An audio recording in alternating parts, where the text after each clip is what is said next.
જય માતાજી પશુપાલન મિત્રો અને મારા ખેડૂત મિત્રો માટે ઘણા સમય પછી આજે આપણે પાછા વિડીયો લાવ્યા છીએ મિત્રો, કેમ કે તમારો એટલો બધો કાંઈ સપોર્ટ નથી મળતો ને, એટલે આપણે બહુ વિડીયો નથી બનાવતા. પણ આજ થોડોક ટાઈમ મળ્યો, લાઇટ વહેલી વીજીને ટાઈમ મળ્યો એટલે મેં કીધું એક પશુ વિશે વિડીયો શૂટ કરી લઉં. બહુ ઇમ્પોર્ટન્ટ વિડીયો છે મિત્રો, કે તમારા પશુને ગરમીમાં લાવવા માટે ઘણા બધા મિત્રો ઉપયોગ કરી રહ્યા છે.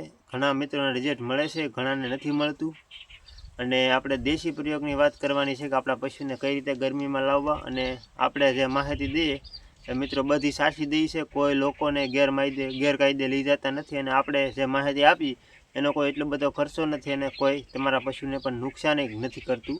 ને આપણે મિત્રો દવાને એવું લઈએ એને ગરમીમાં લાવવા માટે, તો નુકસાન પણ આપણા પશુને ભવિષ્યમાં ગમે ત્યારે પ્રોબ્લેમ આવવાની શક્યતા રહી છે. પણ આપણે એવી કોઈ માહિતી નહીં મિત્રો, આપણે એકદમ દેશી આપીએ છીએ.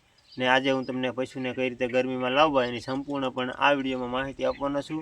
વિડીયો બને એટલો શેર કરજો અને વિડીયો અંત સુધી જોજો. અને ચેનલમાં નવા આવ્યા હોય તો લાઇક, શેર અને સબસ્ક્રાઈબ કરજો. અને વિડીયો કેવો લાગ્યો એના વિશે જરાક કોમેન્ટ કરી દેજો, એટલે મને આના પછીના વિડીયોમાં ખબર પડે કે કેવો વિડીયો લાગ્યો અને કેવો વિડીયો બનાવવું. તો આપણે મિત્રો વાત કરીએ ભેંસોની. તો મિત્રો ભેંસોને ગરમીમાં લાવવા માટે અથવા 2-2.5 વર્ષની ખડાઈ હોય તો એ ગરમીમાં આવી જોઈએ, પણ અમુક મિત્રોને ન આવતી હોય તો એને વિશે આપણે વાત કરીશું. તો મિત્રો તમારે ખડાઈને ગરમીમાં લાવવી હોય તો તમારે મિત્રો 50 થી 100 ગ્રામ જેટલા આપણે મઠ લેવાના છે.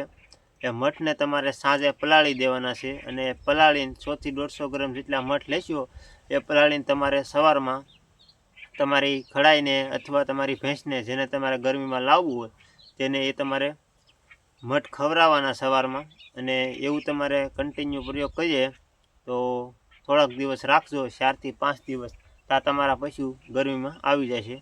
તો આ મઠનો મિત્રો ઉપાય ચોક્કસપણે કરજો, કોઈ એટલો બધો ખર્ચો નથી.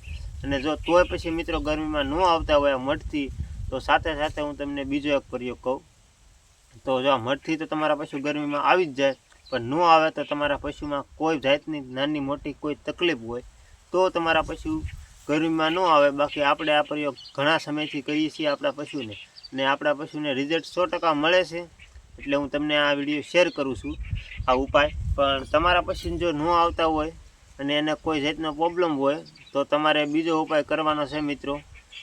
એક રાયફળ લેવાનું છે, 50 ગ્રામ મઠ અને 2-3 ડુંગળી ને એક લસણની ગાંઠીઓ. તો આ 4 વસ્તુ તમારે લેવાના. તો આનાથી તમારે આ હું તમને કહું તો આ ડબલ ગરમ વસ્તુ થાય. એટલે તમારે આટલું ગરમ વસ્તુ તમારા ભેંસને ખવડાવશો એટલે એ ગરમીમાં આવી જશે.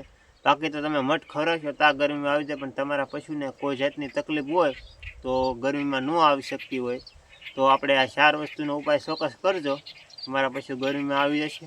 અને કોઈ જાતનો આ ઉપાયમાં તમારા પશુને નુકસાન પણ નહીં થાય. એટલે આ ઉપાય ચોક્કસપણે મિત્રો કરજો. ને તમારા મિત્રોને વિડીયો શેર કરજો. કોઈ પશુપાલન રાખતું હોય એ મિત્રોને આ વિડીયો કાયમ આવે. અને કોઈ દવા ને એવું બધું લેતું હોય મિત્રો, પાવડર, ટીકડીયું એવું તમારા પશુને ખવડાવતા હોય તો તમે ખવડાવો, એનો મને કોઈ અફસોસ નથી, કોઈ વિરોધ નથી. પણ તમારા પૈસા બગડે અને ભવિષ્યમાં મિત્રો તમારા પશુને નુકસાન થાય. અને એ નુકસાનનું પરિણામ કોને ભોગવવું પડે તો કે તમારે. સાથે સાથે તમારે પણ ભોગવવું પડે. અને એ ભોગવવું ન પડે એના માટે જો આપણે દેશી પ્રયોગ કરીએ છીએ, અને દેશી ઉપાય બને ત્યાં સુધી હું દેશી ઉપાય લાવું છું તમારા માટે છે. કેમ કે મારા ખેડૂતો અને મારા પશુપાલન મિત્રો દેશી ઉપાય જો કરતા હોય એમાં રિઝલ્ટ સારું મળતું હોય તો મારા ખેડૂત મિત્રો અને મારા પશુપાલન મિત્રોના કોઈના ખોટા પૈસા ના બગડે અને એને કોઈ હેરાન ના થવું પડે આગળ જતાં, અને એના પશુને પણ કોઈ જાતની તકલીફ ના પડે આગળ જતાં. એના માટે હું આ દેશી ઉપાય લાવું છું. તો આજનો વિડીયો મારો મિત્રો અહીંયા સુધી જ, કેમ કે ઘણા સમયથી વિડીયો નહોતો બનાવતો એટલે બહુ મોટો નહીં બન્યો હોય. પણ જો તમને મારો આ વિડીયો ગમ્યો હોય તો લાઇક કરજો, શેર કરજો અને સબસ્ક્રાઈબ કરજો. અને આના પછીનો કોઈ તમારા માટે મસ્ત ઇમ્પોર્ટન્ટ વિડીયો હું લાવીશ. તો બધાને જય માતાજી.